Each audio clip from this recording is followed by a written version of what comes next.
میرے بہت قریبی دوست کی بہن کے لیے رشتہ آیا تھا۔ میری حیثیت چونکہ اس گھر کے بیٹے جیسی ہی ہے، لہٰذا ہر اہم موقع پہ بطور بیٹا میں ان کے غم و خوشی میں شریک ہوتا ہوں۔ بات تو وہاں آنے والے رشتے سے متعلق صلاح و مشورے کی ہونی تھی، پر دوست نے فون کر کے بتا دیا کہ اسپیشل بریانی بھی ہوگی، لہٰذا بعد میں گلہ نہ کرنا کہ کھانے پر بلایا ہوتا تو لازمی آتا۔ اب میں اس گھر کا بیٹا تھا، لہٰذا کیسے انکار کر سکتا تھا؟ آخر میری بہن کا معاملہ تھا۔ ڈرائنگ روم میں تمام گھر والے بشمول میرے دوست کے ماموں اور ایک دو انجان خواتین بھی بیٹھی ہوئی تھیں، جن میں سے ایک نجمہ نامی خاتون وہ تھیں جن کے توسط سے رشتہ آیا تھا۔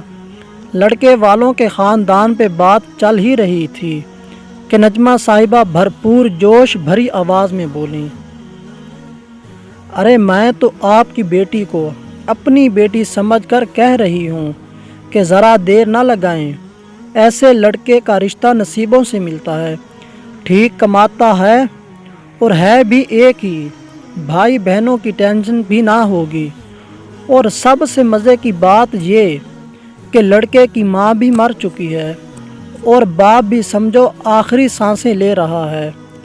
کسی کی ماں مرنا یا یتیم ہونا مزے کی بات کیسے ہو سکتی ہے؟ میں نے نہ جانے کیا سوچتے ہوئے انہیں بیچ میں ٹوک کر پوچھ لیا، حالانکہ ارادہ یہی تھا کہ چپ چاپ بیٹھوں گا۔ نجمہ آنٹی کو میری بات کی سمجھ نہ لگی۔ ساتھ بیٹھے دوست نے میری ٹانگ پہ ہاتھ رکھ کر خاموش رہنے کا اشارہ کیا، لہٰذا پھر اپنا فوکس چائے بسکٹ پہ ہی رکھا۔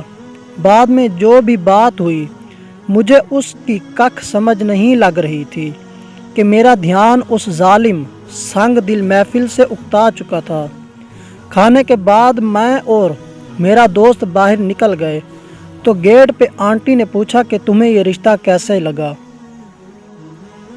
بہترین رشتہ ہے آنٹی، لڑکے کی ماں مری ہوئی ہے، اور کیا چاہیے آپ کو؟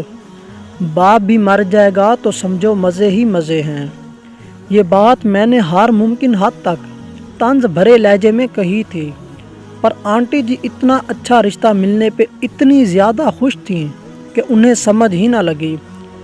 تو واپسی پہ دوست نے بتایا کہ وہ بھی ایک محترمہ میں انٹرسٹڈ ہیں، بہن کی شادی ہو جائے تو اپنے والدین کو اس کے گھر بھیجے گا، دعا کرنا وہاں سے بھی ہاں ہو جائے۔ تو میں نے کہا یار تیرے رشتے پہ ہاں ہونا مشکل ہے۔ میں نے سپاٹ لہجے میں کہا کیوں؟ دوست نے استفسار کیا، ایک تو تیری 2 بہنیں اور 4 بھائی ہیں، تیرے ابا بھی بالکل صحت مند ہیں، اور سب سے خراب بات یہ کہ تیری ماں بھی زندہ ہے۔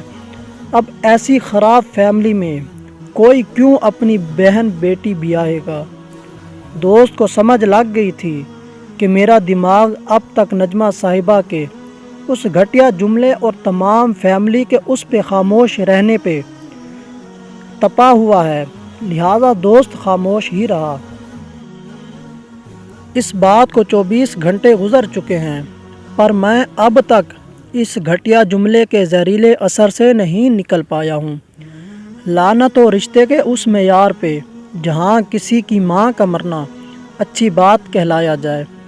اللہ کبھی کسی کی ماں کو اس سے جدا نہ کرے۔ ماں نہ ہو تو یہ دنیا بھلے تباہ و برباد ہو جائے، آگ لگ جائے اس ساری کائنات کو، اگر اس میں ماں ہی نہیں ہے۔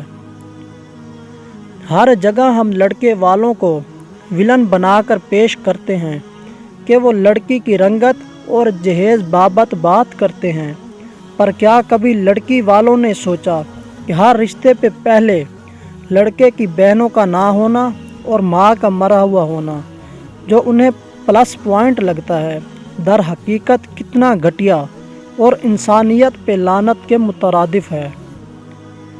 بجائے کسی کی ماں کو مارنے یا ان کے مر جانے کی دعائیں کرنے کے، آپ اپنی بیٹیوں کو ایسی تربیت کریں کہ وہ اچھی ساس بن سکیں۔ ماؤں کو زندہ رہنے دیں، مائیں زندہ رہنی چاہیے۔ اللہ پاک سے دعا ہے کہ اللہ پاک ہم سب کی ماؤں کو زندہ رکھے۔